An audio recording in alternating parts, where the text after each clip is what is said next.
We've been hearing frightening reports all week about the very bad state of our air traffic control system.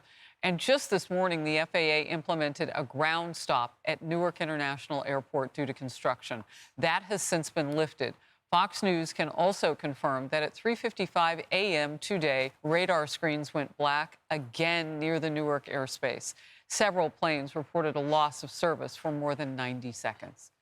Can you imagine planes in the air not knowing where each other is and they can't talk to ATC, air traffic control? Now, Transportation Secretary Sean Duffy says our nation's ATC system needs and will get a full overhaul.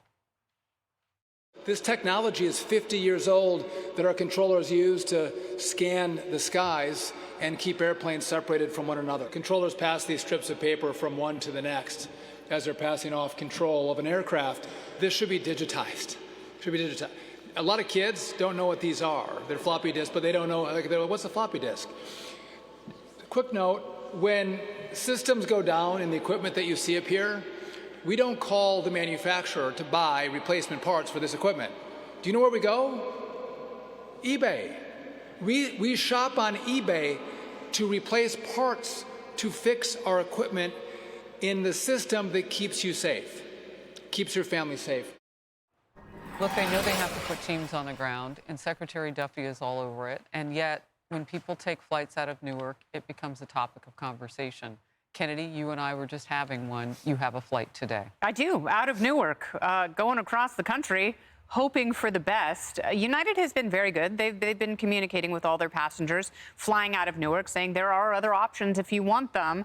I've been keeping an eye on the flight status all week. Obviously, this morning there was a glitch. Hopefully, it'll be nothing more than a delay, and we're hoping for the best. Well, look, I was reading just yesterday, United is dealing with this in a different way than other airlines out of Newark because they make up so many of the flights, yes. Such a high percentage of the flights that are in and out.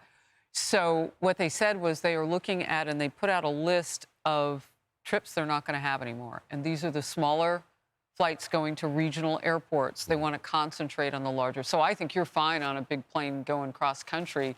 Likely it will be late, but from what they were reporting, they can keep that. That's manageable for them.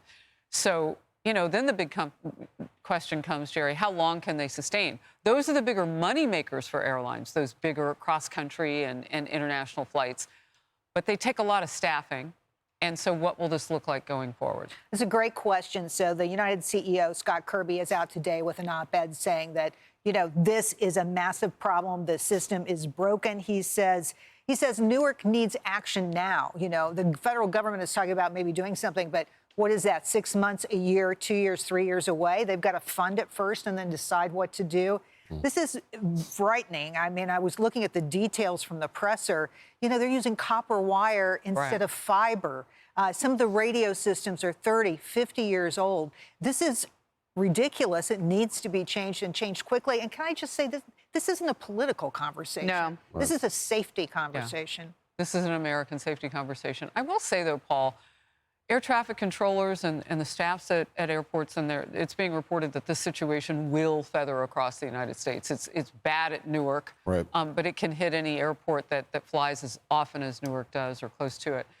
But we want to at least acknowledge that they're doing a job that's so almost impossible to do, certainly if you don't have the latest in gear and technology. Yeah, so, flying, I can remember when I was a kid even, it was a much more elevated experience, no pun. It was something that you didn't get to do as casually as happens now. And I think one of the trends sort of is that air travel has become entirely sort of democratized, right? You have budget airlines. Far more people now fly than ever used to. And it's almost like we just weren't prepared for it. And so all the one of the things they talk about with Newark is that it's just completely overloaded. And New York has 3 airports that serve it. Now, it can be done. They fixed LaGuardia. I used to hate LaGuardia. LaGuardia, they did a pretty good job. We got to acknowledge it. It can be fixed. It just is going to come down to money. This is vitally important. This is not just about taking vacations. This is commerce. This is how the rest of the world sees us, et cetera, et cetera. I know this is naive, and it's not going to go this way, but from where I sit, they should take a pool of money directly from DOGE, like from the EPA nonsense, where the Biden administration gave out billions for that's going to go for nothing. Take that money, slide it right over to Duffy and say, here you go, fix it. Yeah, I don't know if on a red line sheet if you can move funds like that. But I was thinking the same thing. I mean, if you want to purpose some Doge funds, this sounds like a place to park them. Absolutely, and there should be bipartisan action on getting him the funding he needs on this. A source told CNN that this is the most dangerous situation you could have, and they used an analogy that really stuck with me. And they said, imagine if you're driving down the road and someone put a blindfold on you and then took it off, and you have to decide very quickly what to do next. And I thought to myself, okay, these outages were for 90 seconds. And I think when I'm driving and if I sneeze and you're on the highway and you're like, oh my goodness, I'm going to blink, I hope I'm okay. Imagine 90 seconds of being blacked out on the highway, and then you open your eyes and, you're in another lane.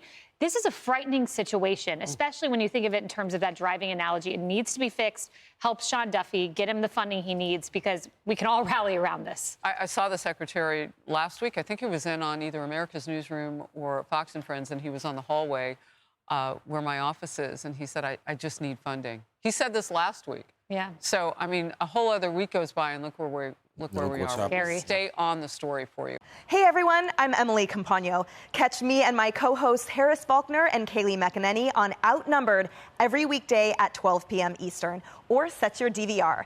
Also, don't forget to subscribe to the Fox News YouTube page for daily highlights.